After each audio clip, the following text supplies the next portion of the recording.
안녕하십니까? 역사의 깊은 울림과 지혜를 찾아 떠나는 여정에 오신 것을 환영합니다. 오늘 우리는 수천 년의 시간을 거슬러 단순한 고대 기록을 넘어 오늘을 살아가는 우리 모두의 삶을 비추는 거울과도 같은 이야기, 바로 출애굽기의 대서사시 속으로 들어가 보고자 합니다. 만약 이 해방과 희망의 이야기가 여러분의 마음에 울림을 준다면 그 감동을 주변에 나누어 주십시오. 마치 한 자루의 촛불이 다른 촛불로 옮겨붙듯 이 말씀을 통해 흐르는 은혜가 여러분과 여러분이 사랑하는 이들에게도 축복으로 임하기를 소망합니다. 저희 채널의 구독은 성경의 심장부로 떠나는 다음 여정을 놓치지 않는 약속이 될 것입니다. 하나님의 평강이 여러분과 함께 하시기를 기원합니다. 자, 이제 이야기의 막을 올리겠습니다. 출애굽기 한 장은 이렇게 시작됩니다. 야곱과 함께 각각 자기 가족을 데리고 애굽에 이른 이스라엘 아들들의 이름은 이러하니라. 한때 총리 요셉의 가족으로 극진한 대우를 받으며 애굽 땅에 정착했던 야곱의 후손들.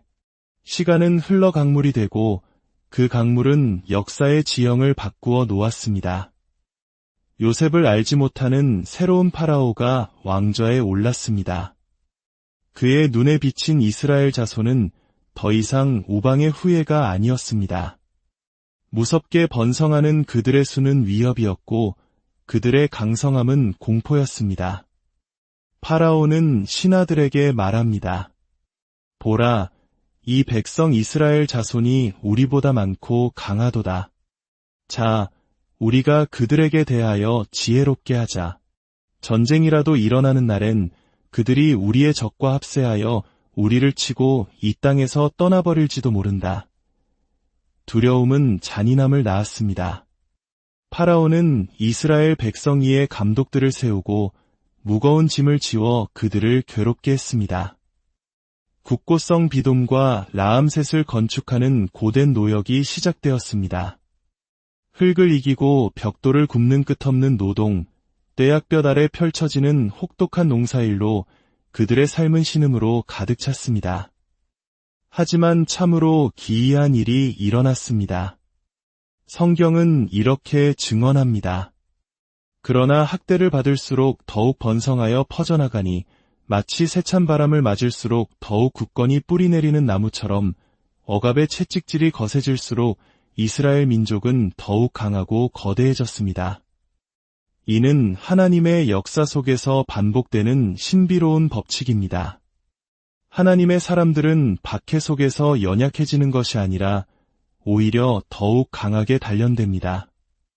오늘 우리가 출애굽기라는 거대한 산맥을 넘기 시작하면서 우리의 머리와 심장 깊숙이 새겨야 할 두 가지 단어가 있습니다.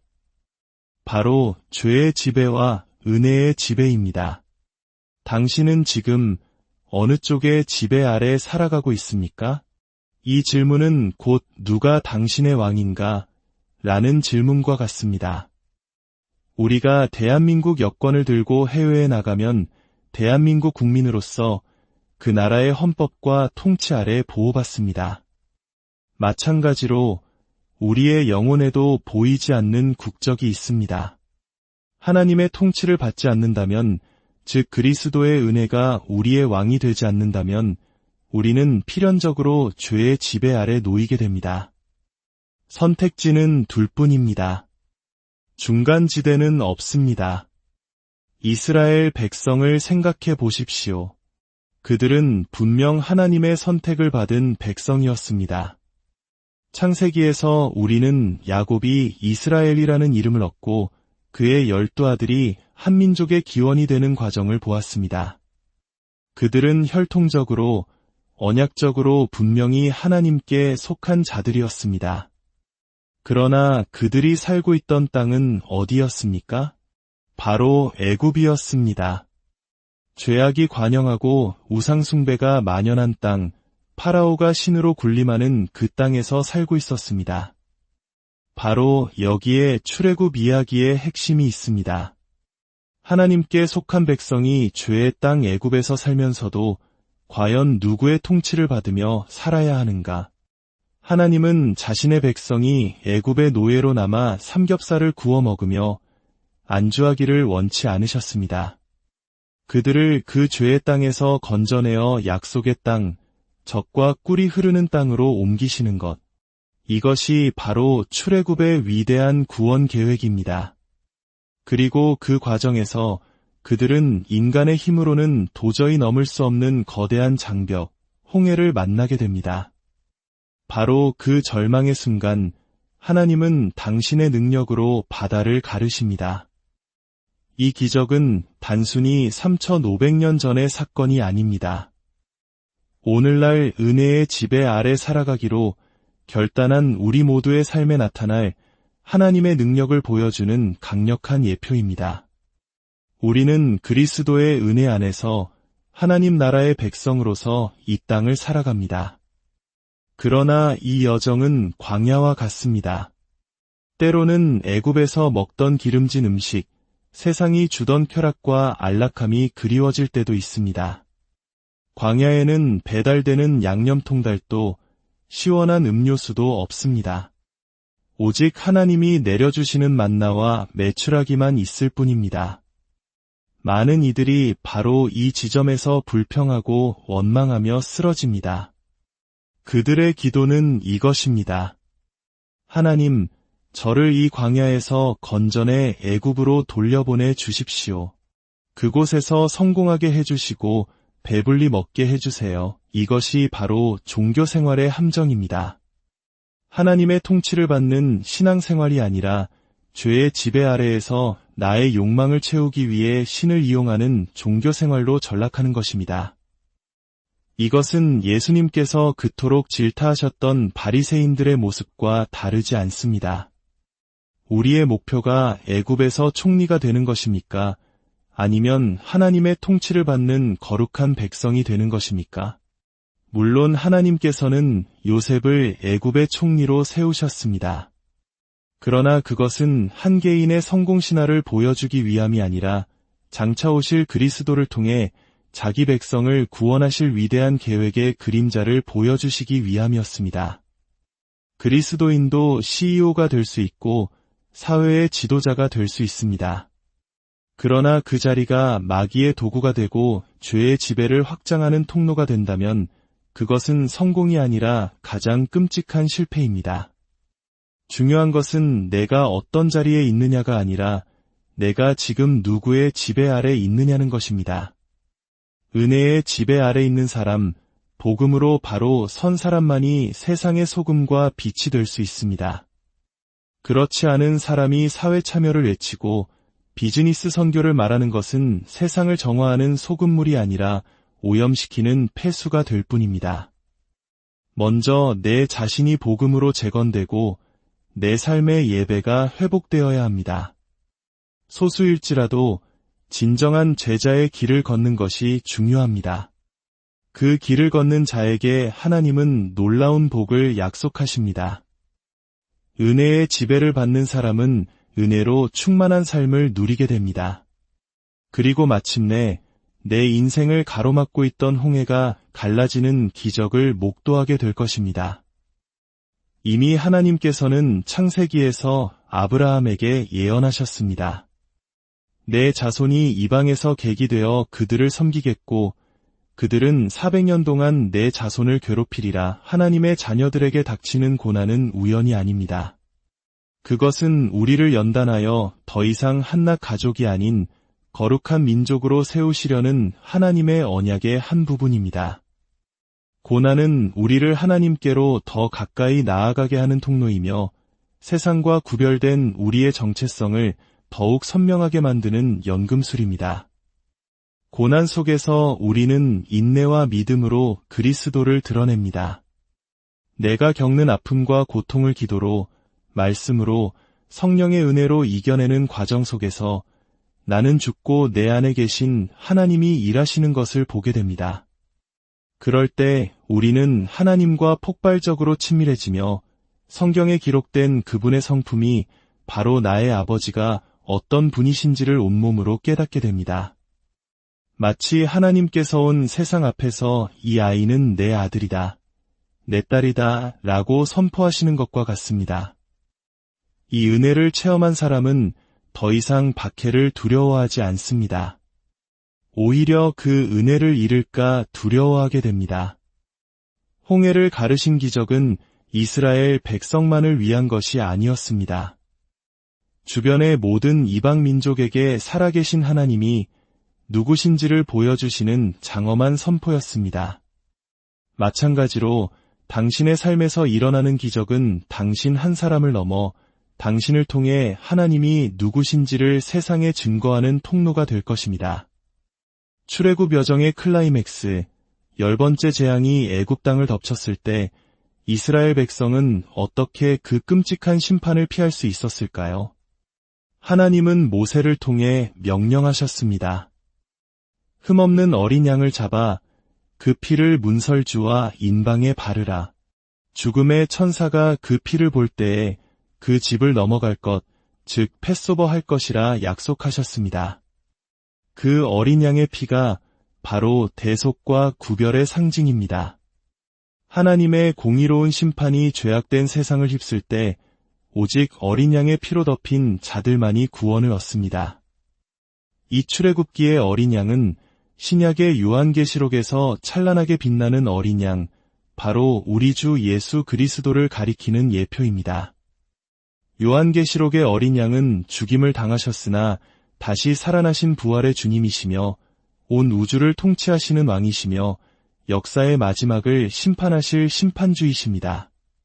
봉인된 역사의 두루마리를 떼실 수 있는 유일한 분, 교회를 위해 피 흘려 구속하시고 새하늘과 새 땅의 중심에 서실 영원한 왕. 그분이 바로 우리의 왕, 예수 그리스도이십니다. 그렇다면 마지막 때가 두려우십니까? 세상의 징조들을 보며 공포에 떠십니까? 만약 그렇다면 그것은 내가 아직 마귀의 자녀라는 증거일 수 있습니다. 어린 양의 피로 구원받은 하나님의 자녀들에게 마지막 때는 심판의 날이 아니라 신랑 되신 주님을 맞이하는 기쁨의 날, 영원한 승리의 날입니다. 두려움이 아니라 기쁨과 환희로 기다려야 할 날입니다.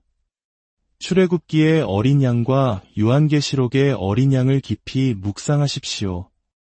우리를 죄의 노예 상태에서 완전하게 해방시키시는 강력한 왕이 바로 우리의 주님이십니다. 그분의 은혜 안에 거할 때 우리는 심판을 넘어 영원한 생명으로 옮겨집니다. 사랑하는 여러분, 출애굽은 단순히 애굽을 탈출하는 것으로 끝나지 않습니다. 그것은 시작일 뿐입니다. 진정한 목적지는 약속의 땅입니다. 우리는 이 땅에서 출애굽을 경험하며 살아가지만 우리의 눈은 항상 최종 목적지인 하나님 나라를 향해 있어야 합니다. 그 나라를 소망하며 사는 자에게 하나님은 오늘 이곳에서 하나님 나라를 미리 맛보며 누리게 하시는 놀라운 은혜를 베푸십니다. 이것이 바로 은혜의 지배를 받는 삶의 신비입니다. 이제 말씀을 맺으며 함께 기도하는 마음으로 주님 앞에 나아가겠습니다.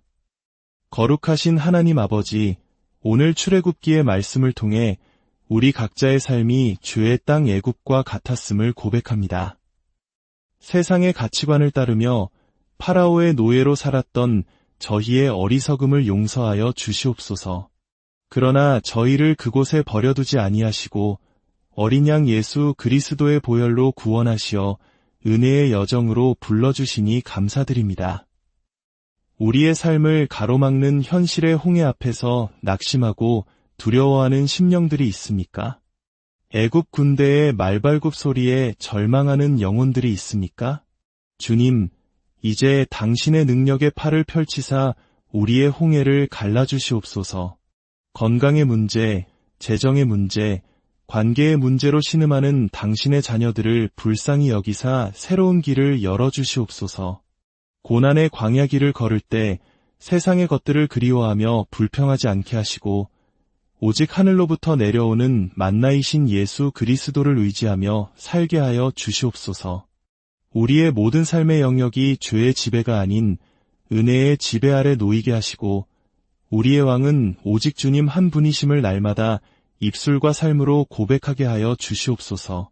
그리하여 우리 각자의 삶이 이 시대의 출애굽 이야기가 되게 하시고 우리를 통해 살아계신 하나님의 영광이 온 세상에 드러나게 하여 주시옵소서. 이 모든 말씀, 우리를 죄에서 구원하신 영원한 어린 양, 우리 주 예수 그리스도의 이름으로 기도드립니다. 안녕하십니까? 역사의 깊은 울림과 지혜를 찾아 떠나는 여정에 오신 것을 환영합니다. 오늘 우리는 수천 년의 시간을 거슬러 단순한 고대 기록을 넘어 오늘을 살아가는 우리 모두의 삶을 비추는 거울과도 같은 이야기, 바로 출애굽기의 대서사시 속으로 들어가 보고자 합니다. 만약 이 해방과 희망의 이야기가 여러분의 마음에 울림을 준다면 그 감동을 주변에 나누어 주십시오.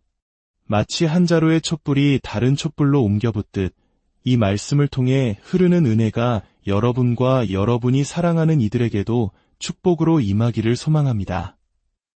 저희 채널의 구독은 성경의 심장부로 떠나는 다음 여정을 놓치지 않는 약속이 될 것입니다. 하나님의 평강이 여러분과 함께 하시기를 기원합니다.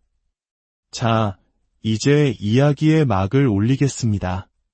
출애굽기 한 장은 이렇게 시작됩니다. 야곱과 함께 각각 자기 가족을 데리고 애굽에 이른 이스라엘 아들들의 이름은 이러하니라. 한때 총리 요셉의 가족으로 극진한 대우를 받으며 애굽 땅에 정착했던 야곱의 후손들. 시간은 흘러 강물이 되고 그 강물은 역사의 지형을 바꾸어 놓았습니다. 요셉을 알지 못하는 새로운 파라오가 왕좌에 올랐습니다. 그의 눈에 비친 이스라엘 자손은 더 이상 우방의 후예가 아니었습니다. 무섭게 번성하는 그들의 수는 위협이었고 그들의 강성함은 공포였습니다. 파라오는 신하들에게 말합니다. 보라, 이 백성 이스라엘 자손이 우리보다 많고 강하도다. 자, 우리가 그들에게 대하여 지혜롭게 하자. 전쟁이라도 일어나는 날엔 그들이 우리의 적과 합세하여 우리를 치고 이 땅에서 떠나버릴지도 모른다. 두려움은 잔인함을 낳았습니다. 파라오는 이스라엘 백성 위에 감독들을 세우고 무거운 짐을 지워 그들을 괴롭게 했습니다. 국고성 비돔과 라암셋을 건축하는 고된 노역이 시작되었습니다. 흙을 이기고 벽돌을 굽는 끝없는 노동, 떼약볕 아래 펼쳐지는 혹독한 농사일로 그들의 삶은 신음으로 가득 찼습니다. 하지만 참으로 기이한 일이 일어났습니다. 성경은 이렇게 증언합니다. 그러나 학대를 받을수록 더욱 번성하여 퍼져나가니 마치 세찬 바람을 맞을수록 더욱 굳건히 뿌리내리는 나무처럼 억압의 채찍질이 거세질수록 이스라엘 민족은 더욱 강하고 거대해졌습니다. 이는 하나님의 역사 속에서 반복되는 신비로운 법칙입니다. 하나님의 사람들은 박해 속에서 연약해지는 것이 아니라 오히려 더욱 강하게 단련됩니다. 오늘 우리가 출애굽기라는 거대한 산맥을 넘기 시작하면서 우리의 머리와 심장 깊숙이 새겨야 할 두 가지 단어가 있습니다. 바로 죄의 지배와 은혜의 지배입니다. 당신은 지금 어느 쪽의 지배 아래 살아가고 있습니까? 이 질문은 곧 누가 당신의 왕인가? 라는 질문과 같습니다. 우리가 대한민국 여권을 들고 해외에 나가면 대한민국 국민으로서 그 나라의 헌법과 통치 아래 보호받습니다. 마찬가지로 우리의 영혼에도 보이지 않는 국적이 있습니다. 하나님의 통치를 받지 않는다면, 즉 그리스도의 은혜가 우리의 왕이 되지 않는다면 우리는 필연적으로 죄의 지배 아래 놓이게 됩니다. 선택지는 둘뿐입니다. 중간지대는 없습니다. 이스라엘 백성을 생각해 보십시오.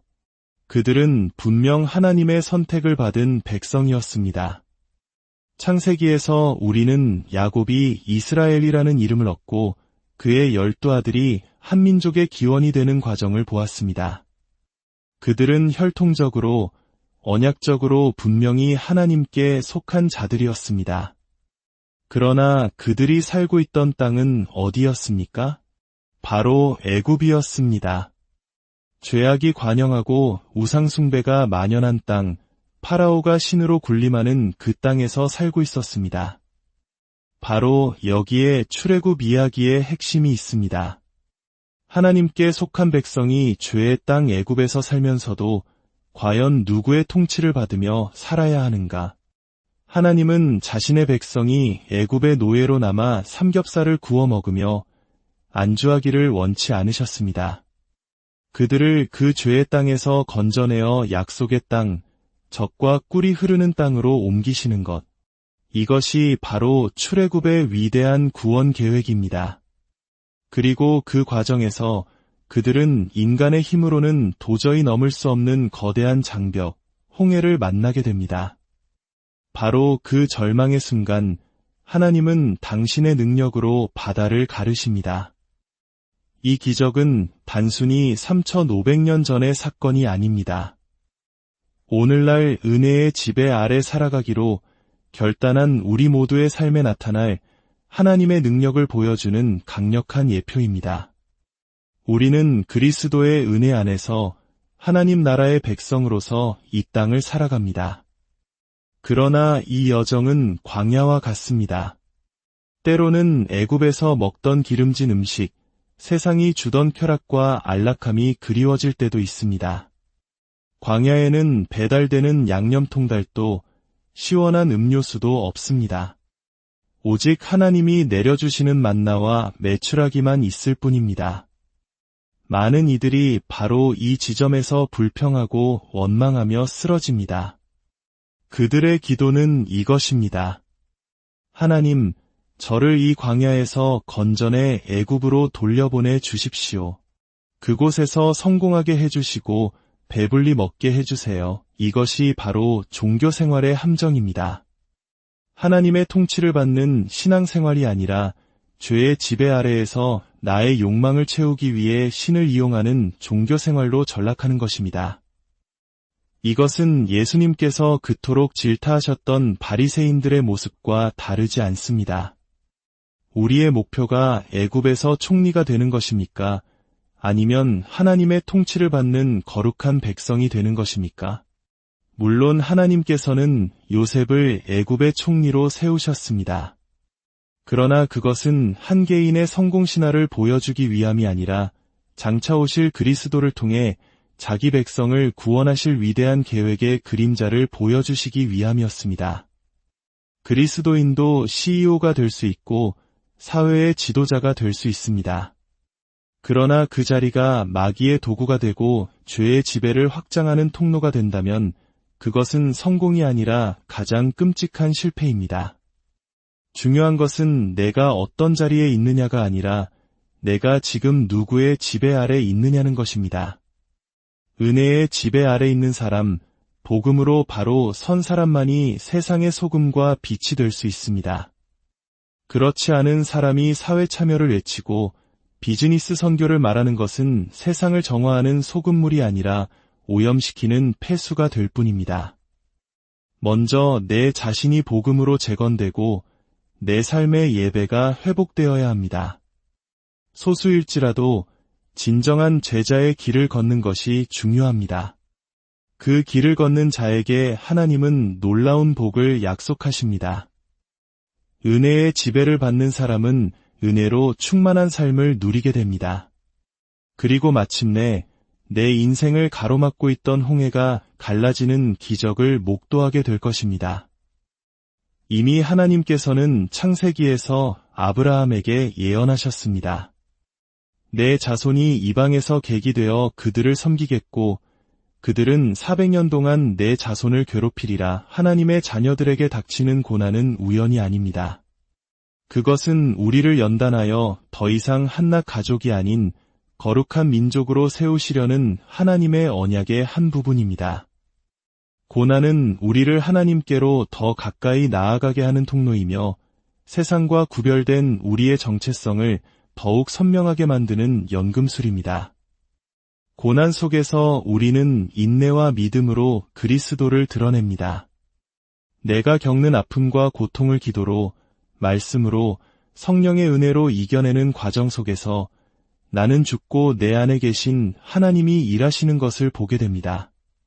그럴 때 우리는 하나님과 폭발적으로 친밀해지며 성경에 기록된 그분의 성품이 바로 나의 아버지가 어떤 분이신지를 온몸으로 깨닫게 됩니다. 마치 하나님께서 온 세상 앞에서 이 아이는 내 아들이다, 내 딸이다 라고 선포하시는 것과 같습니다. 이 은혜를 체험한 사람은 더 이상 박해를 두려워하지 않습니다. 오히려 그 은혜를 잃을까 두려워하게 됩니다. 홍해를 가르신 기적은 이스라엘 백성만을 위한 것이 아니었습니다. 주변의 모든 이방 민족에게 살아계신 하나님이 누구신지를 보여주시는 장엄한 선포였습니다. 마찬가지로 당신의 삶에서 일어나는 기적은 당신 한 사람을 넘어 당신을 통해 하나님이 누구신지를 세상에 증거하는 통로가 될 것입니다. 출애굽 여정의 클라이맥스, 10번째 재앙이 애굽 땅을 덮쳤을 때 이스라엘 백성은 어떻게 그 끔찍한 심판을 피할 수 있었을까요? 하나님은 모세를 통해 명령하셨습니다. 흠없는 어린 양을 잡아 그 피를 문설주와 인방에 바르라. 죽음의 천사가 그 피를 볼 때에 그 집을 넘어갈 것, 즉 패소버 할 것이라 약속하셨습니다. 그 어린 양의 피가 바로 대속과 구별의 상징입니다. 하나님의 공의로운 심판이 죄악된 세상을 휩쓸 때 오직 어린 양의 피로 덮인 자들만이 구원을 얻습니다. 이 출애굽기의 어린 양은 신약의 요한계시록에서 찬란하게 빛나는 어린 양, 바로 우리 주 예수 그리스도를 가리키는 예표입니다. 요한계시록의 어린 양은 죽임을 당하셨으나 다시 살아나신 부활의 주님이시며 온 우주를 통치하시는 왕이시며 역사의 마지막을 심판하실 심판주이십니다. 봉인된 역사의 두루마리를 떼실 수 있는 유일한 분, 교회를 위해 피 흘려 구속하시고 새하늘과 새 땅의 중심에 서실 영원한 왕. 그분이 바로 우리의 왕, 예수 그리스도이십니다. 그렇다면 마지막 때가 두려우십니까? 세상의 징조들을 보며 공포에 떠십니까? 만약 그렇다면 그것은 내가 아직 마귀의 자녀라는 증거일 수 있습니다. 어린 양의 피로 구원받은 하나님의 자녀들에게 마지막 때는 심판의 날이 아니라 신랑 되신 주님을 맞이하는 기쁨의 날, 영원한 승리의 날입니다. 두려움이 아니라 기쁨과 환희로 기다려야 할 날입니다. 출애굽기의 어린 양과 요한계시록의 어린 양을 깊이 묵상하십시오.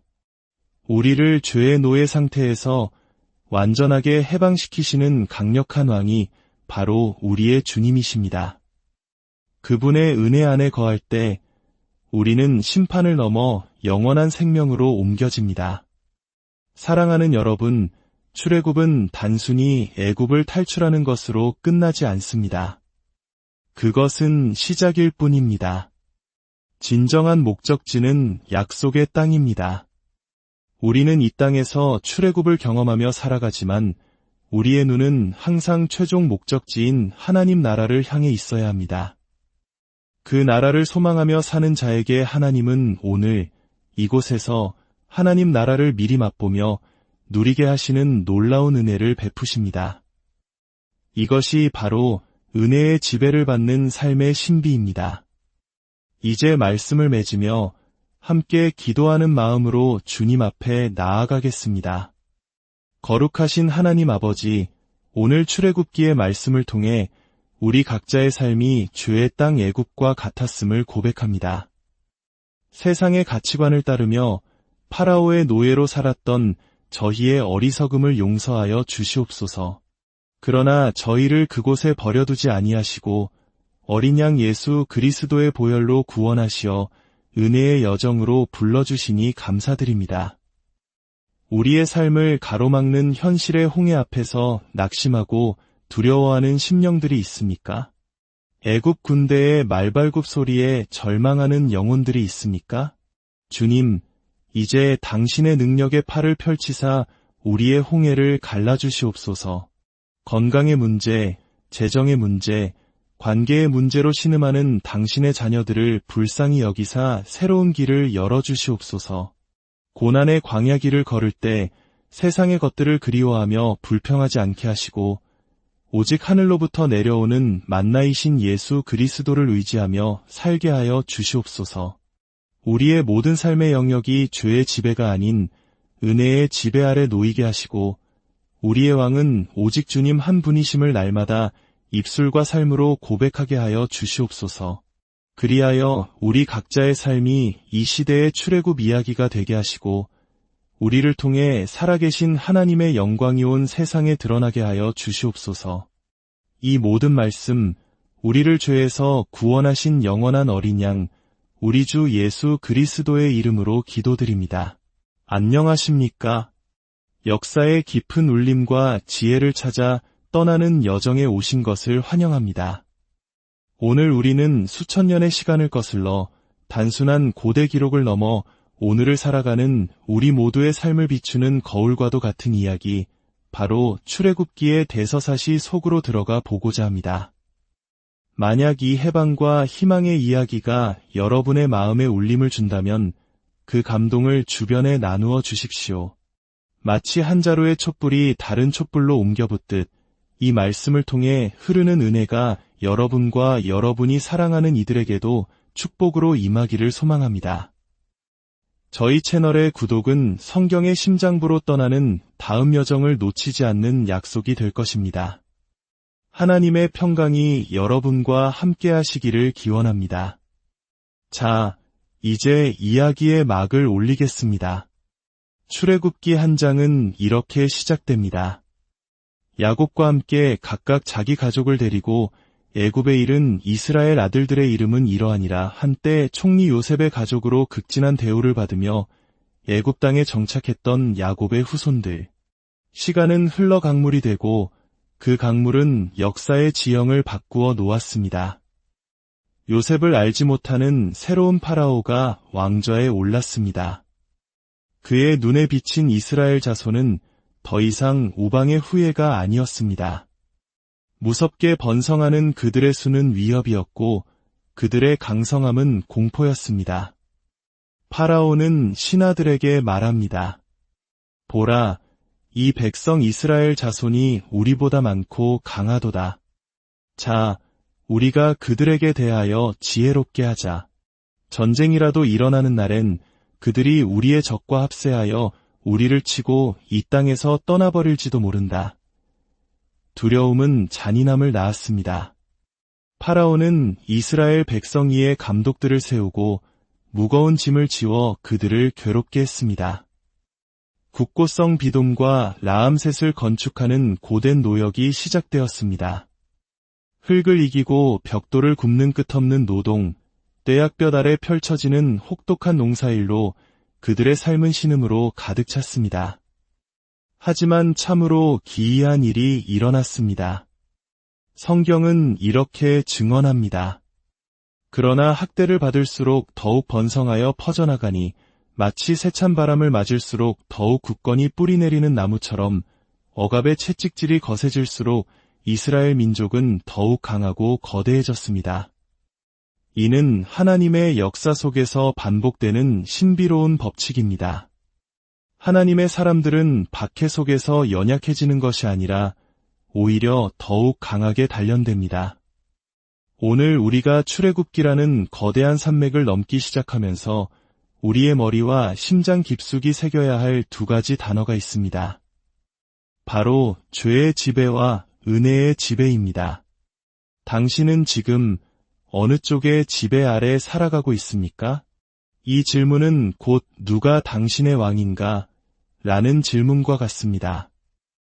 우리가 대한민국 여권을 들고 해외에 나가면 대한민국 국민으로서 그 나라의 헌법과 통치 아래 보호받습니다. 마찬가지로 우리의 영혼에도 보이지 않는 국적이 있습니다. 하나님의 통치를 받지 않는다면, 즉 그리스도의 은혜가 우리의 왕이 되지 않는다면 우리는 필연적으로 죄의 지배 아래 놓이게 됩니다. 선택지는 둘뿐입니다. 중간지대는 없습니다. 이스라엘 백성을 생각해 보십시오. 그들은 분명 하나님의 선택을 받은 백성이었습니다. 창세기에서 우리는 야곱이 이스라엘이라는 이름을 얻고 그의 12아들이 한 민족의 기원이 되는 과정을 보았습니다. 그들은 혈통적으로, 언약적으로 분명히 하나님께 속한 자들이었습니다. 그러나 그들이 살고 있던 땅은 어디였습니까? 바로 애굽이었습니다. 죄악이 관영하고 우상숭배가 만연한 땅, 파라오가 신으로 군림하는 그 땅에서 살고 있었습니다. 바로 여기에 출애굽 이야기의 핵심이 있습니다. 하나님께 속한 백성이 죄의 땅 애굽에서 살면서도 과연 누구의 통치를 받으며 살아야 하는가? 하나님은 자신의 백성이 애굽의 노예로 남아 삼겹살을 구워 먹으며 안주하기를 원치 않으셨습니다. 그들을 그 죄의 땅에서 건져내어 약속의 땅, 젖과 꿀이 흐르는 땅으로 옮기시는 것. 이것이 바로 출애굽의 위대한 구원 계획입니다.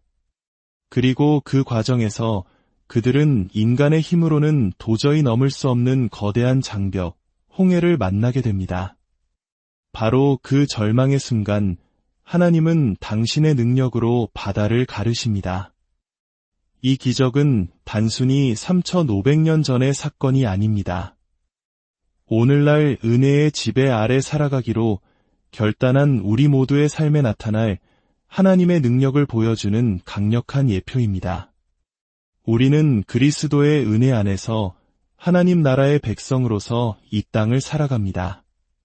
그러나 이 여정은 광야와 같습니다.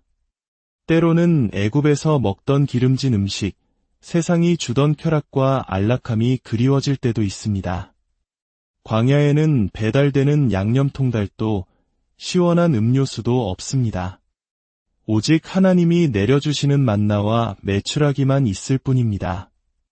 많은 이들이 바로 이 지점에서 불평하고 원망하며 쓰러집니다.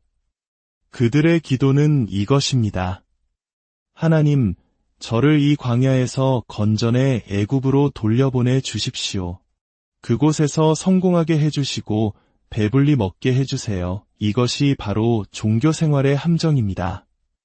하나님의 통치를 받는 신앙생활이 아니라 죄의 지배 아래에서 나의 욕망을 채우기 위해 신을 이용하는 종교 생활로 전락하는 것입니다. 이것은 예수님께서 그토록 질타하셨던 바리새인들의 모습과 다르지 않습니다. 우리의 목표가 애굽에서 총리가 되는 것입니까? 아니면 하나님의 통치를 받는 거룩한 백성이 되는 것입니까? 물론 하나님께서는 요셉을 애굽의 총리로 세우셨습니다. 그러나 그것은 한 개인의 성공신화를 보여주기 위함이 아니라 장차 오실 그리스도를 통해 자기 백성을 구원하실 위대한 계획의 그림자를 보여주시기 위함이었습니다. 그리스도인도 CEO가 될 수 있고 사회의 지도자가 될 수 있습니다. 그러나 그 자리가 마귀의 도구가 되고 죄의 지배를 확장하는 통로가 된다면 그것은 성공이 아니라 가장 끔찍한 실패입니다. 중요한 것은 내가 어떤 자리에 있느냐가 아니라 내가 지금 누구의 지배 아래 있느냐는 것입니다.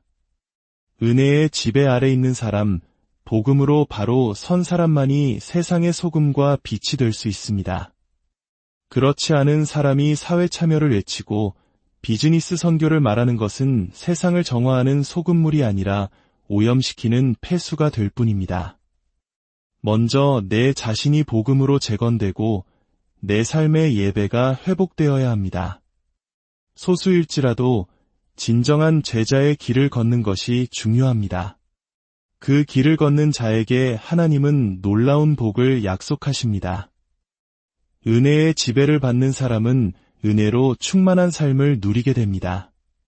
그리고 마침내 내 인생을 가로막고 있던 홍해가 갈라지는 기적을 목도하게 될 것입니다. 이미 하나님께서는 창세기에서 아브라함에게 예언하셨습니다. 내 자손이 이방에서 객이 되어 그들을 섬기겠고 그들은 400년 동안 내 자손을 괴롭히리라. 하나님의 자녀들에게 닥치는 고난은 우연이 아닙니다.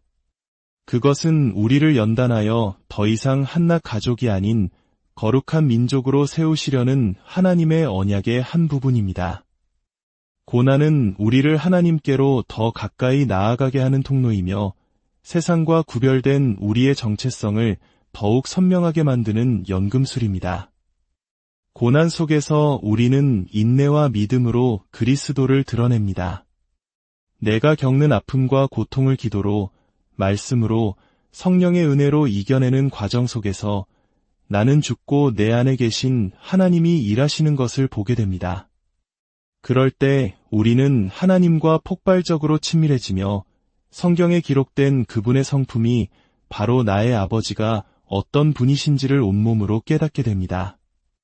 마치 하나님께서 온 세상 앞에서 이 아이는 내 아들이다, 내 딸이다 라고 선포하시는 것과 같습니다.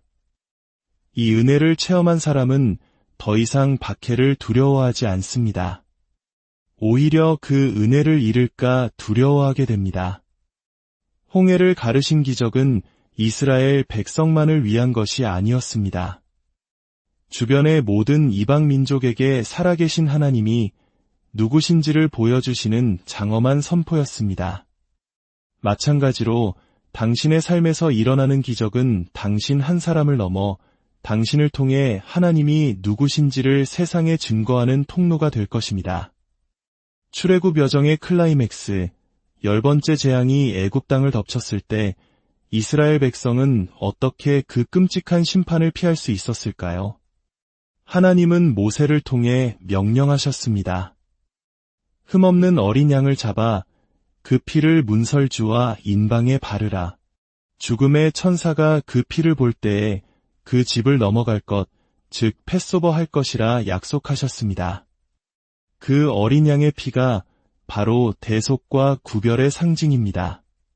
하나님의 공의로운 심판이 죄악된 세상을 휩쓸 때 오직 어린 양의 피로 덮인 자들만이 구원을 얻습니다. 이 출애굽기의 어린 양은 신약의 요한계시록에서 찬란하게 빛나는 어린 양, 바로 우리 주 예수 그리스도를 가리키는 예표입니다. 요한계시록의 어린 양은 죽임을 당하셨으나 다시 살아나신 부활의 주님이시며 온 우주를 통치하시는 왕이시며 역사의 마지막을 심판하실 심판주이십니다. 봉인된 역사의 두루마리를 떼실 수 있는 유일한 분, 교회를 위해 피 흘려 구속하시고 새하늘과 새 땅의 중심에 서실 영원한 왕. 그분이 바로 우리의 왕, 예수 그리스도이십니다. 그렇다면 마지막 때가 두려우십니까? 세상의 징조들을 보며 공포에 떠십니까? 만약 그렇다면 그것은 내가 아직 마귀의 자녀라는 증거일 수 있습니다. 어린 양의 피로 구원받은 하나님의 자녀들에게 마지막 때는 심판의 날이 아니라 신랑 되신 주님을 맞이하는 기쁨의 날, 영원한 승리의 날입니다. 두려움이 아니라 기쁨과 환희로 기다려야 할 날입니다. 출애굽기의 어린 양과 요한계시록의 어린 양을 깊이 묵상하십시오. 우리를 죄의 노예 상태에서 완전하게 해방시키시는 강력한 왕이 바로 우리의 주님이십니다. 그분의 은혜 안에 거할 때 우리는 심판을 넘어 영원한 생명으로 옮겨집니다. 사랑하는 여러분, 출애굽은 단순히 애굽을 탈출하는 것으로 끝나지 않습니다. 그것은 시작일 뿐입니다. 진정한 목적지는 약속의 땅입니다. 우리는 이 땅에서 출애굽을 경험하며 살아가지만 우리의 눈은 항상 최종 목적지인 하나님 나라를 향해 있어야 합니다. 그 나라를 소망하며 사는 자에게 하나님은 오늘 이곳에서 하나님 나라를 미리 맛보며 누리게 하시는 놀라운 은혜를 베푸십니다.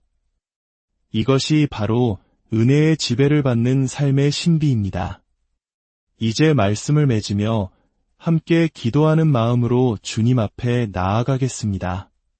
거룩하신 하나님 아버지, 오늘 출애굽기의 말씀을 통해 우리 각자의 삶이 죄의 땅 애굽과 같았음을 고백합니다. 세상의 가치관을 따르며 파라오의 노예로 살았던 저희의 어리석음을 용서하여 주시옵소서. 그러나 저희를 그곳에 버려두지 아니하시고 어린 양 예수 그리스도의 보혈로 구원하시어 은혜의 여정으로 불러주시니 감사드립니다. 우리의 삶을 가로막는 현실의 홍해 앞에서 낙심하고 두려워하는 심령들이 있습니까? 애굽 군대의 말발굽 소리에 절망하는 영혼들이 있습니까? 주님, 이제 당신의 능력의 팔을 펼치사 우리의 홍해를 갈라주시옵소서. 건강의 문제, 재정의 문제, 관계의 문제로 신음하는 당신의 자녀들을 불쌍히 여기사 새로운 길을 열어주시옵소서. 고난의 광야 길을 걸을 때 세상의 것들을 그리워하며 불평하지 않게 하시고 오직 하늘로부터 내려오는 만나이신 예수 그리스도를 의지하며 살게 하여 주시옵소서. 우리의 모든 삶의 영역이 죄의 지배가 아닌 은혜의 지배 아래 놓이게 하시고 우리의 왕은 오직 주님 한 분이심을 날마다 입술과 삶으로 고백하게 하여 주시옵소서. 그리하여 우리 각자의 삶이 이 시대의 출애굽 이야기가 되게 하시고 우리를 통해 살아계신 하나님의 영광이 온 세상에 드러나게 하여 주시옵소서. 이 모든 말씀, 우리를 죄에서 구원하신 영원한 어린 양, 우리 주 예수 그리스도의 이름으로 기도드립니다. 안녕하십니까? 역사의 깊은 울림과 지혜를 찾아 떠나는 여정에 오신 것을 환영합니다. 오늘 우리는 수천 년의 시간을 거슬러 단순한 고대 기록을 넘어 오늘을 살아가는 우리 모두의 삶을 비추는 거울과도 같은 이야기, 바로 출애굽기의 대서사시 속으로 들어가 보고자 합니다. 만약 이 해방과 희망의 이야기가 여러분의 마음에 울림을 준다면 그 감동을 주변에 나누어 주십시오. 마치 한 자루의 촛불이 다른 촛불로 옮겨붙듯 이 말씀을 통해 흐르는 은혜가 여러분과 여러분이 사랑하는 이들에게도 축복으로 임하기를 소망합니다. 저희 채널의 구독은 성경의 심장부로 떠나는 다음 여정을 놓치지 않는 약속이 될 것입니다. 하나님의 평강이 여러분과 함께 하시기를 기원합니다. 자, 이제 이야기의 막을 올리겠습니다. 출애굽기 한 장은 이렇게 시작됩니다. 야곱과 함께 각각 자기 가족을 데리고 애굽에 이른 이스라엘 아들들의 이름은 이러하니라. 한때 총리 요셉의 가족으로 극진한 대우를 받으며 애굽 땅에 정착했던 야곱의 후손들. 시간은 흘러 강물이 되고 그 강물은 역사의 지형을 바꾸어 놓았습니다. 요셉을 알지 못하는 새로운 파라오가 왕좌에 올랐습니다. 그의 눈에 비친 이스라엘 자손은 더 이상 우방의 후예가 아니었습니다. 무섭게 번성하는 그들의 수는 위협이었고 그들의 강성함은 공포였습니다. 파라오는 신하들에게 말합니다. 보라, 이 백성 이스라엘 자손이 우리보다 많고 강하도다. 자, 우리가 그들에게 대하여 지혜롭게 하자. 전쟁이라도 일어나는 날엔 그들이 우리의 적과 합세하여 우리를 치고 이 땅에서 떠나버릴지도 모른다. 두려움은 잔인함을 낳았습니다. 파라오는 이스라엘 백성 위에 감독들을 세우고 무거운 짐을 지워 그들을 괴롭게 했습니다. 국고성 비돔과 라암셋을 건축하는 고된 노역이 시작되었습니다.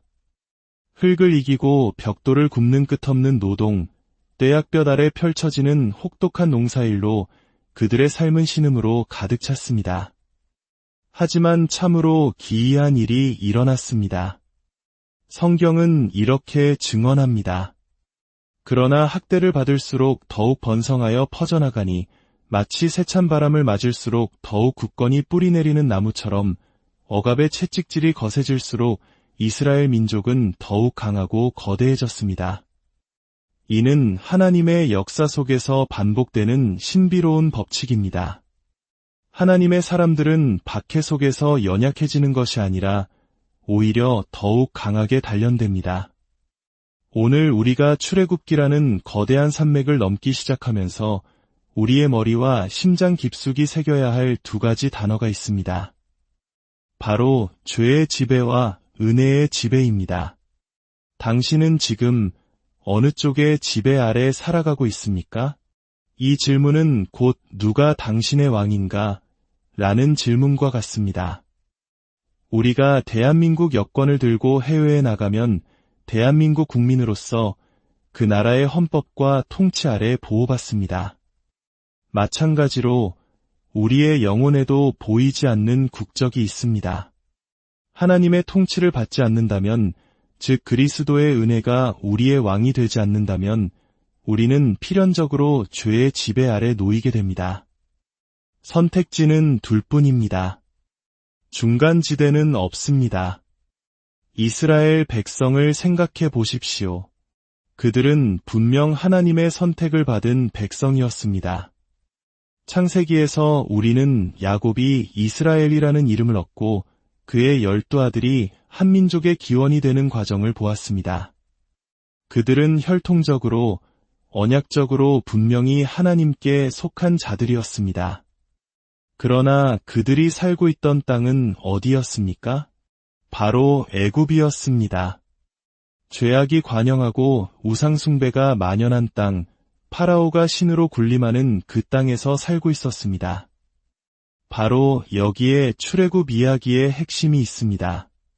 하나님께 속한 백성이 죄의 땅 애굽에서 살면서도 과연 누구의 통치를 받으며 살아야 하는가?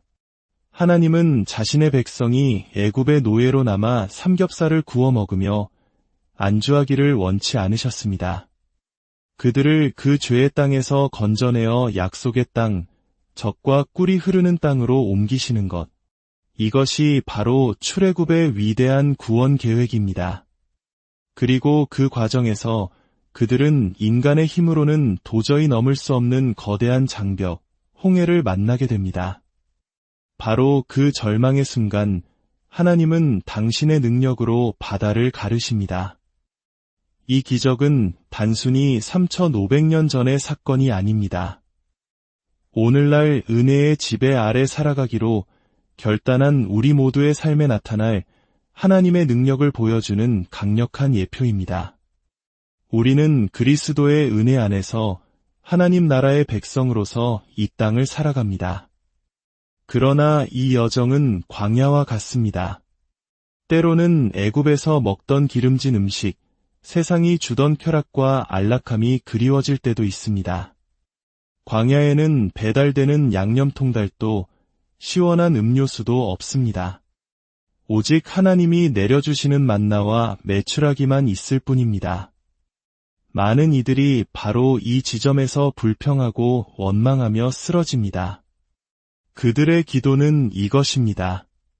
하나님, 저를 이 광야에서 건져내 애굽으로 돌려보내 주십시오. 그곳에서 성공하게 해주시고 배불리 먹게 해주세요. 이것이 바로 종교 생활의 함정입니다.